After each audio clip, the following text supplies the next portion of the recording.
ఆ ఊళ్ళో full current పోతుందనే Bengay లేదు. బిల్లుల మోతలు ఉండవు. మెదక్ జిల్లాలో రెప్పపాటులో కూడా పవర్ కట్ లేని గ్రామం అది. ప్రభుత్వ సబ్సిడీతో సోలార్ పవర్ వాడుకుంటూ కరెంటు కష్టాలకు చెక్ పెట్టారు బంజేరుపల్లి వాసులు.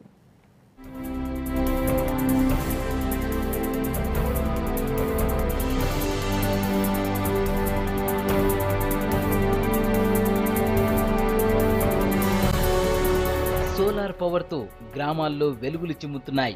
మెదక్ జిల్లా సిద్దిపేట మండలంలోని బంజేరుపల్లిలో 100% సోలార్ పవర్ను వాడుతున్నారు గ్రామస్తులు. ఊళ్ళో మొత్తం 120 ఇళ్లు ఉంటాయి. అందరూ సోలార్ పవరే యూజ్ చేస్తున్నారు. ప్రభుత్వ సబ్సిడీతో తక్కువ ధరకే కరెంట్ అందుతోంది. ఒక్క యూనిట్తో 4 లైట్లు, 2 ఫ్యాన్లు, టీవీ నడుస్తుందని చెబుతున్నారు గ్రామస్తులు. కొన్ని ఇళ్లలో ఫ్రిడ్జ్లు కూడా సోలార్ పవర్తోనే నడుస్తున్నాయంటున్నారు. సోలార్ అనేది మొట్టమొదటిగా తెలంగాణ రాష్ట్రంలో ఫస్ట్ మారుమూల గ్రామమైన మాది బంజేరుపల్లి. ఇక్కడ మంత్రి గారు హరీష్ రావు మా ఊరిలో ప్రతి ఇంటికి సోలార్ ఫిట్ చేయడం జరిగింది. 85,000 కాస్ట్లీ దాని ధర. మాకు 8,500 కట్టడం జరిగింది. అది కొంత నాబార్డోళ్ళు వాళ్ళు వీళ్ళు స్వచ్ఛంద సంస్థలు కట్టడం జరిగింది. మాకు ఒక 4 బుగ్గలు కానీ ఒక 3-4 ఫ్యాన్లు, టీవీ మాకు బాగా నడుస్తున్నాయి. అసలు కరెంట్ అనేది ఇక్కడ పోవడం అన్నది లేదు. మాకు ఒక 3 నెలల నుంచి దాని బిల్లు సూత అంతకుముందు ఒక 500-600 వచ్చేది. ఇప్పుడు మినిమం బిల్లే వస్తుంది, ఒక 100-120 మాత్రమే వస్తుంది. గతంలో కరెంటు కట్తో చాలా ఇబ్బందులు పడ్డామంటున్నారు గ్రామస్తులు. మంత్రి హరీష్ రావు చొరవతో తమ గ్రామానికి వెలుగులు వచ్చాయని చెబుతున్నారు. సోలార్ పవర్తో నడిచే పంపు సెట్లు ఇచ్చేందుకు అధికారులు ఏర్పాట్లు చేస్తున్నారని గ్రామస్తులు తెలిపారు. 120 కుటుంబాలు ఉన్నాయి. 120 ఇండ్లకు గాను 120 సోలార్ సెట్లు కూడా పిడి చేయించారు. ఇప్పుడు వీధి లైట్లు కూడా సోలారే ఇస్తున్నారు మాకు. ప్లస్ విద్యుత్ బావులకు దగ్గర కూడా బోరు బావులకు కూడా సోలార్ సెట్లు ఇస్తున్నారు మాకు.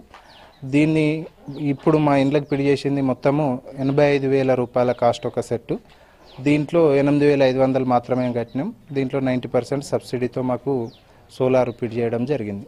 అసలు కరెంటు పోయే పరిస్థితి లేదు. మాకు కరెంటు పోతుందా వస్తుందా అనేది తెలియకుంటున్నది. ఇప్పుడు మాకు చాలా దీంతో మాకు బెనిఫిట్ ఉంది, చాలా బాగుంది. మొత్తము 120 కుటుంబాలు ఉన్నాయి. ఈ 120 కుటుంబాలకు సోలార్ కరెంటును పిడియడం జరిగింది.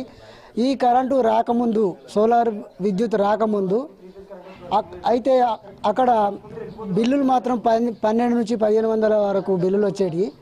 ఇప్పుడు ఈ సోలార్ ఫిట్ చేసిన ఈ 3 నెలల నుంచి 400-500 చొప్పున బిల్లు రావడం జరుగుతుంది.